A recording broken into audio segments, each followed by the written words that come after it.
Hello guys! For today's vlog, ay pupunta tayo ngayon sa Sokwa Cave. Pero bago yan, dumaan muna kami sa landmark para ipacheck ang aking phone dahil dun sa nagbe-blurry siya. Meron kasing nilagay doon sa camera niya na nagkukos ng pagka-blurry niya. Nung pinatanggal ko, ayan, umokay naman na.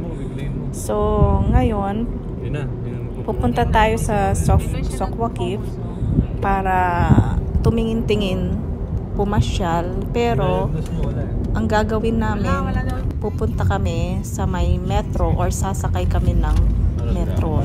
Ang metro pala dito guys, ito yung parang train sa Qatar. Kung sa Pilipinas naman, yun yung LRT at MRT. So tara, samahan nyo kami.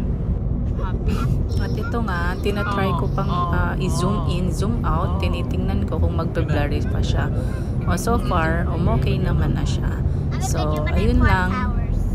Siya nga pala guys, dito sa may Qatar University Station kami sasakay. So, dito lang kami magpa-park. Okay. Kami ay mag-metro papunta sa Sokwa Cave. First time to try the metro. Okay, here we go.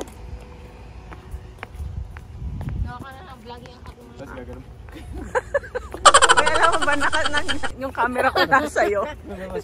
Ipapakita mo puwit mo. Oh, ano ba yan?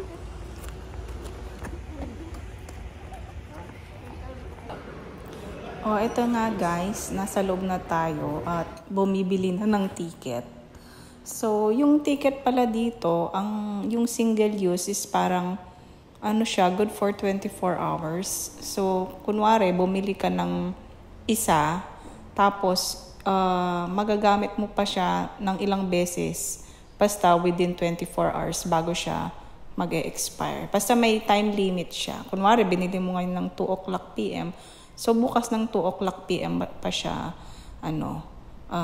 mag-e-expire yung load niya. Tapos, kahit sa station ka pumasok o lumabas, pwede.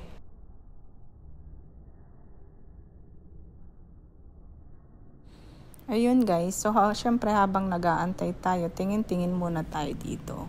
Kasi dito walang cashiers, parang most of the time kasi is tinagtatap lang ng card.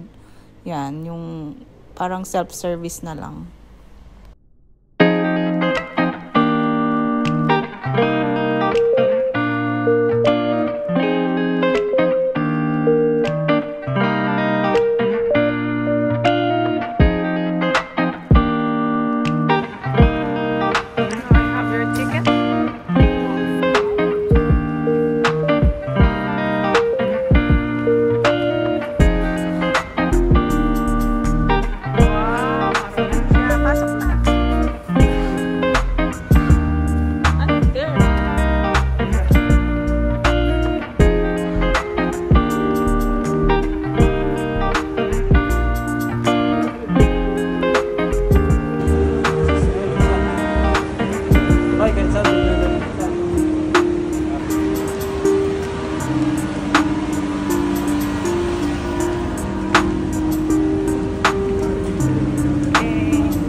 Dito tayo lalabas sa Corniche.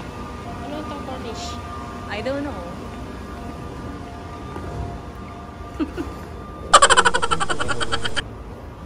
Sabihin nga natin. Ayan o. Ayun nga guys, at dahil nga first time namin, mali yung nilabasan namin. So, ang ending pumasok ulit kami. Jill!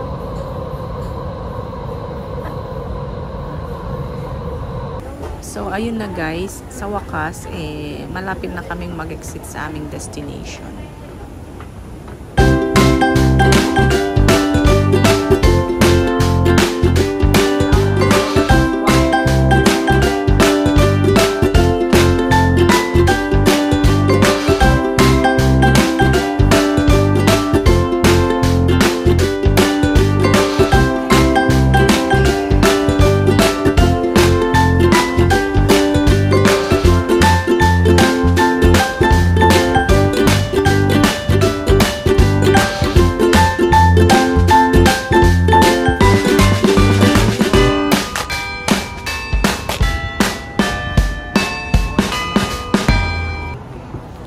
Ayun na nga, syempre, nakarating na rin kami sa aming destination.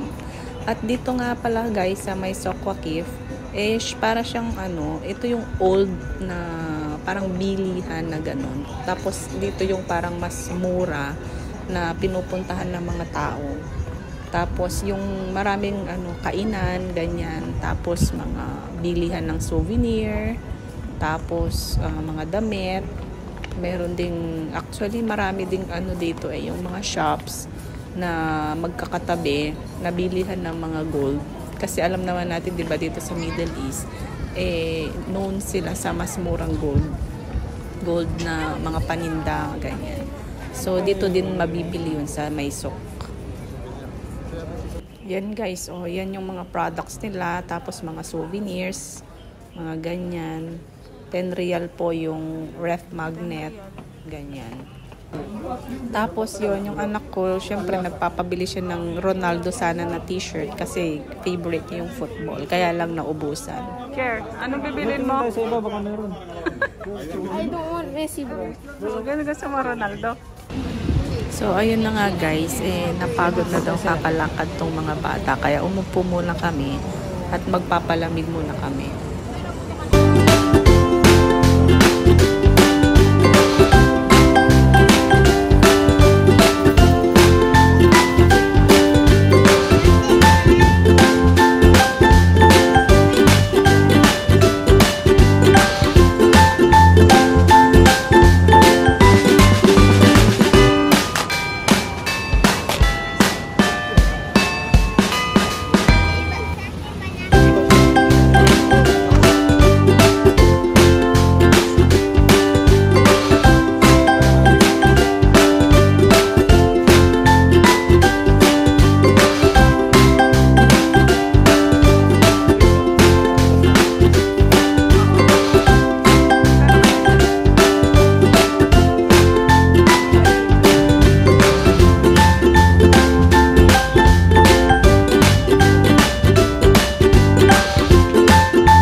At ayun na nga guys, so ginabi na kami, pero bago kami umuwi, chinek muna namin yung mga stores dito na mga bilihan ng gold. Ayan tabi-tabi. Nag-canvas lang naman. So malay mo, di ba? Lalaki ng mga gold, Nakarating na nga palang lato-lato dito. Naririnig nyo ba? Lalaki ng mga gold, Ayan na nga guys, pauwi na kami. Nandito na kami sa may Qatar University.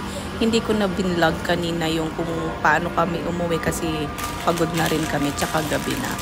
Anyway guys, thanks for watching. Till our next vlog.